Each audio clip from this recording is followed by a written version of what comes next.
Welcome to kitchen art. સવાર સાંજ ખાઈ શકાય તેવી ટેસ્ટી વાનગી. Hello friends, welcome to kitchen art. શું ફ્રેન્ડ્સ, તમે ક્યારેય બાજરીના લોટમાં મેથી નાખીને સાંજ સવાર ખાઈ શકાય તેવી ભાખરી બનાવી છે? આ ભાખરી એકદમ બિસ્કિટ જેવી બનશે. બાજરીનો લોટ હોવા છતાં પણ તમે સરળતાથી તેને વણી શકશો અને ખાવામાં એટલી ટેસ્ટી લાગે છે કે વાત ન પૂછો. તો ચાલો રેસીપી શરૂ કરીશું. રેસીપી સારી લાગે તો લાઈક અને શેર કરજો. મારી ચેનલ ઉપર નવા હોય અને મારી ચેનલને હજુ સબસ્ક્રાઈબ ન કરેલ હોય તો સબસ્ક્રાઈબ કરી બાજુનું બેલ બટન દબાવવાનું ભૂલશો નહીં, જેથી કરીને તમને મારા નવા વિડીયોનું નોટિફિકેશન મળતું રહે. તો અહીંયા સૌથી પહેલાં આપણે લસણ, આદું અને મરચાં લેશું અને આ બધી વસ્તુને આપણે પહેલાં ક્રશ કરી લેશું. તો મેં 5 થી 6 નંગ લસણની કરી લીધી છે, એક લીલું મરચું સમારેલું, આદુના 2 ટુકડા. હવે તેને મીઠું નાખીને આપણે અચકચરું આ રીતે ખાંડરી દસ્તામાં ક્રશ કરી લેશું. તો અહીંયા આપણે લસણ, આદુ, મરચાંની પેસ્ટ બનાવવાની છે. તો અહીંયા આપણી પેસ્ટ છે તે રેડી થઈ ગઈ છે. તો ચાલો હવે આ પેસ્ટને આપણે સાઈડમાં રાખી દઈશું. હવે આપણે મેથી લેવાની છે. તો 1 વાટકી જેટલી આપણે મેથી લેવાની છે, તેને સારી રીતે પાણીથી ધોઈ લેવાની છે. હવે મિક્સિંગ બાઉલમાં આપણે 1 વાટકી જેટલો અહીંયા બાજરીનો લોટ લેશું. આ લોટમાં આપણે બાઇન્ડિંગ માટે ચણાનો લોટ એડ કરશું. જો તમારે ચણાનો લોટ ન એડ કરવો હોય તો ઘઉંનો લોટ પણ એડ કરી શકો છો, પણ ચણાના લોટથી ભાખરીનો ટેસ્ટ સારો લાગે છે. તો અહીં આપણે ચણાનો લોટ નાખશું 3 ચમચી. સાથે આપણે તૈયાર કરેલી આદુ, લસણ, મરચાંની પેસ્ટ 1 ચમચી એડ કરશું. હવે મેં મેથીને સારી રીતે ધોઈ લીધી છે અને સમારી લીધી છે, તેને પણ આપણે એડ કરશું લોટમાં. સાથે કોથમીર નાખશું. હજુ બજારમાં ખૂબ જ સરસ કોથમીર મળે છે, તો કોથમીર આપણે એડ કરશું સમારીને, ધોઈને.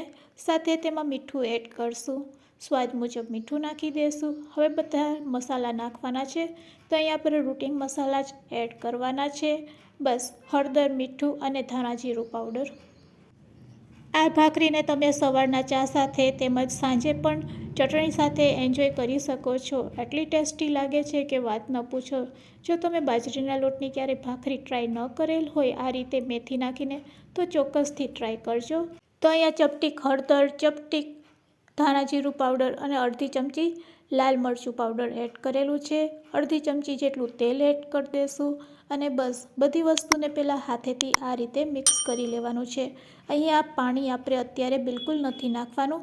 બધી વસ્તુ આપણે લોટ સાથે સારી રીતે મિક્સ કરી લેશું અને આ રીતે મસાલા સારી રીતે મિક્સ થઈ જાય, મોણ લાગી જાય પછી જ આપણે થોડુંક પાણી નાખવાનું છે અને એકદમ કઠણ લોટ બાંધવાનો છે. આમ તો આ લોટને આપણે ભાખરી જેવો જ બાંધવાનો છે, પણ બાજરાના લોટમાં જો થોડુંક પણ પાણી વધારે પડી જાય છે તો તે નરમ થઈ જાય છે. એટલે પાણીથી લોટ બાંધતી વખતે ખૂબ જ ધ્યાન રાખવાનું છે. હાથની હથેળીમાં આ રીતે થોડુંક પાણી લઈને જ આપણે કઠણ લોટ બાંધવાનો છે ભાખરી જેવો. તો અહીંયા ઓલરેડી આપણો લોટ છે તે બંધાઈ ગયો છે. આ લોટ બાંધવા માટે મારે ફક્ત 2 ચમચી જેટલા પાણીની જ જરૂર પડી છે. તો ફ્રેન્ડ્સ, આ રીતે લોટ બંધાઈ જાય પછી આપણે થોડુંક હાથમાં ફરીથી તેલ લેશું અને તેલ લગાડીને લોટને સારી રીતે આ રીતે મસળીને ભેગો કરી લેશું. તો અહીંયા લોટ આપણો બંધાઈ ગયો છે. હવે તેની થિકનેસ પણ હું તમને બતાવું છું. બસ આ રીતે લોટ બાંધવાનો છે અને આ થિકનેસ જ આપણે રાખવાની છે. તો અહીંયા આપણો લોટ તૈયાર થઈ ગયો છે. આ લોટને આપણે બિલકુલ રેસ્ટ નથી આપવાનો. બસ તરત જ તેમાંથી આપણે એક મીડિયમ સાઇઝનો લુવો લેશું અને પાટલા ઉપર તેને વણી લેશું. બાજરીનો લોટ હોવા છતાં પણ એકદમ સરળતાથી આપણે તેને વણી શકશું, કારણ કે તેમાં આપણે થોડોક ચણાનો લોટ એડ કરેલો છે બાઇન્ડિંગ માટે, એટલે આરામથી તમે વણી શકશો. બસ હવે આ રીતે વણ્યા પછી તેને આપણે લોટમાં રગદોરી લેશું અને ફરીથી તેને વણી લેશું. તો ફ્રેન્ડ્સ, ભાખરી બનાવવી ખૂબ જ સહેલી છે. પરફેક્ટ માપ સાથે જો તમે બનાવશો તો ખાવામાં તો ટેસ્ટી લાગશે, સાથે બનાવવાની પણ ખૂબ જ મજા પડશે. તો અહીંયા આપણી એક ભાખરી વણાઈ ગઈ છે. ચાલો હવે આપણે ગેસ તરફ જઈશું અને ગેસ ઉપર તેને શેકી લેશું. તો આ ભાખરીને તમે 2 રીતે શેકી શકો છો, તેલ વગર તેમજ તેલવાળી. તો ફ્રેન્ડ્સ, હવે આપણે ગેસ ચાલુ કરીશું અને તવાને આપણે ગરમ કરીશું.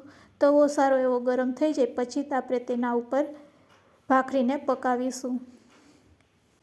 તો એક બાજુ ભાખરી શેકાઈ જાય એટલે તેને આપણે પલટાવી લેશું અને આ રીતે પલટાવ્યા પછી તેને આપણે શેકવાની છે. તો અહીંયા આપણે તેલ લગાડીને તેને શેકશું, કારણ કે મારા છોકરાઓને તેલવાળી ભાખરી આ પસંદ છે. તો હું તેના ઉપર થોડુંક તેલ લગાડીશ અને આ ભાખરી કડક થાય એટલે તેને આપણે આ રીતે પ્રેસ કરતા જઈશું અને પ્રેસ કરીને જ ભાખરીને પકાવીશું. તો બંને બાજુ તેલ લગાવ્યા પછી ફરીથી તેને આપણે એક વખત આ રીતે દબાવશું એટલે ભાખરી છે એ એકદમ ક્રિસ્પી બનશે અને ટેસ્ટમાં તો બેસ્ટ જ છે, કારણ કે આપણે તેમાં મેથી, કોથમીર અને બધા મસાલા એડ કરેલા છે એટલે સ્વાદમાં તો ખૂબ જ ટેસ્ટી લાગવાની છે. તો અહીંયા આપણી ભાખરી છે તે શેકાઈ ગઈ છે. ફ્રેન્ડ્સ, આ વિડીયો તમે ક્યાંથી જોઈ રહ્યા છો તે મને કમેન્ટ્સમાં જરૂરથી કહેજો અને આજની રેસીપી સારી લાગી હોય તો લાઈક કરવાનું ભૂલશો નહીં. તો અહીંયા આપણી ભાખરી છે તે સરસ શેકાઈ ગઈ છે. તે જ રીતે અહીંયા આપણે બધી ભાખરીને શેકી લેશું. તો ફ્રેન્ડ્સ, ગરમા ગરમ આ ભાખરીને તમે સવાર કે સાંજ બનાવી શકો છો. ખાવામાં ખૂબ જ ટેસ્ટી લાગે છે. તો ચાલો, અહીંયા આપણી બધી ભાખરી છે તે શેકાઈ ગઈ છે. તો ફ્રેન્ડ્સ, તમને પણ ભાખરી બનાવવાનું મન થઈ રહ્યું છે ને, તો ચોક્કસથી ટ્રાય કરજો. ખાવામાં ખૂબ જ ટેસ્ટી લાગશે. તો ગરમા ગરમ ભાખરી રેડી છે સર્વ કરવા માટે.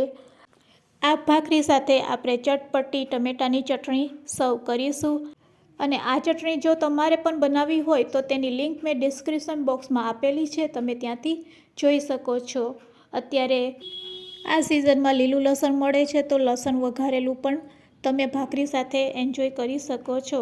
તો ફ્રેન્ડ્સ, સવારના બ્રેકફાસ્ટમાં કે રાત્રિના ડિનરમાં તમે આ ભાખરી બનાવીને એન્જોય કરી શકો છો.